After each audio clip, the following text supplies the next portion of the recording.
Trazado de curvas. En general, cada curva tiene una trazada concreta, pero para realizarla hay que saber en qué tipo de curva nos encontramos.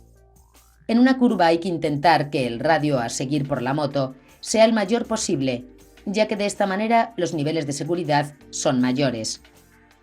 En el trazado de una curva debemos distinguir 3 puntos de referencia. El primero lo denominaremos punto de entrada o punto de giro, y es el lugar donde la moto comienza el trazado de la curva. En este primer punto deberemos realizar un análisis de la curva para preparar su franqueo. Cuando todavía estemos en línea recta, debemos colocar la moto en el lado exterior de la curva. Si es a la izquierda, cerca del arcén, pero no demasiado porque puede haber suciedad, bicicletas o peatones. Si es a la derecha, cerca del centro de la carretera, pero tampoco demasiado, para no estar muy cerca de los vehículos que vienen en sentido contrario. La razón es que de esa manera es más fácil seguir el radio de la curva a medida que transitemos por ella. En cambio, si la tomamos por el lado interior, la moto tenderá a describir un radio más amplio que el de la curva, sacándonos fuera del carril. Una vez colocada la moto, comenzamos la frenada de una manera suave y dosificada. Debes tener muy presente que el frenado debe hacerse antes de inclinar la moto, porque si intentas inclinar con los frenos todavía accionados, verás que la moto se resiste a inclinarse y tiende a seguir derecho. El segundo punto lo llamaremos punto de contacto y se encontrará en el interior de la curva. Estábamos por el lado exterior de la curva. En el momento que veamos la salida de la curva y que todo está despejado y sin peligros potenciales a la vista, podemos cortar la curva sin salirnos de nuestro carril, yéndonos gradualmente hacia el interior de la misma. De esta manera, logramos una trayectoria más limpia, una mayor velocidad de paso y colocar mejor la moto para la salida. En este punto es donde la moto adquiere la mayor inclinación.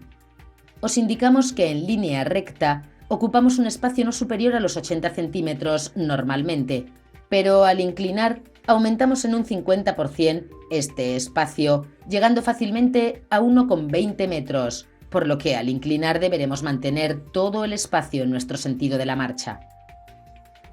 Por último, tenemos el punto de salida, que corresponde al lugar donde la moto abandona la inclinación, es decir, donde acaba el trazado de la curva.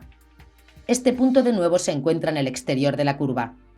Cuando lleguemos a este punto aceleramos de manera gradual. Esto, más el movimiento de nuestro cuerpo, harán que la moto se levante conduciéndonos fuera de la curva. Básicamente podemos dividir las curvas en 4 grandes grupos. Curvas de radio constante. Esta es la curva más habitual y también la que ocasiona menos problemas. Para trazarla simplemente hay que conocer su punto medio y tomar este como punto de contacto.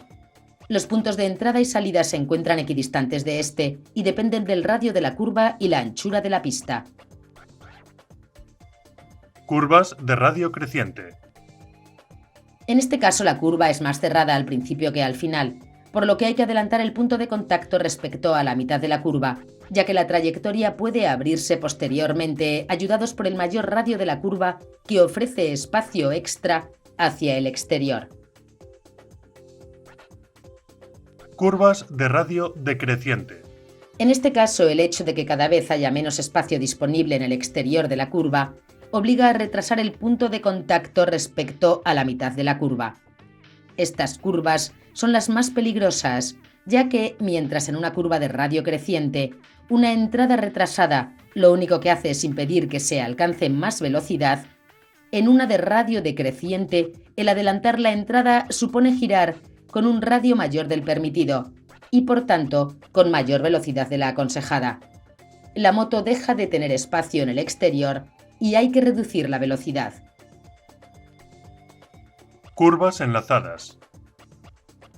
Este es un caso particular en el que hay que sacrificar la salida de la primera y la entrada de la segunda, de manera que el punto medio entre ambas coincida precisamente con estos puntos. Por este motivo, el punto de salida de la primera curva se desplaza hasta la mitad de la anchura de la pista, y lo mismo ocurre con la entrada de la segunda. Normalmente es más importante sacrificar algo de velocidad en la primera curva, ya que es más importante salir de la segunda con rapidez hacia los tramos rectos. En carretera, el principal problema tiene lugar por la aparición de curvas ciegas, en las que no se conoce el radio final. Por este motivo y para evitar problemas si la curva se cierra, siempre es importante retrasar el punto de contacto con el interior, aunque esto nunca debe hacerse a costa de invadir el carril contrario.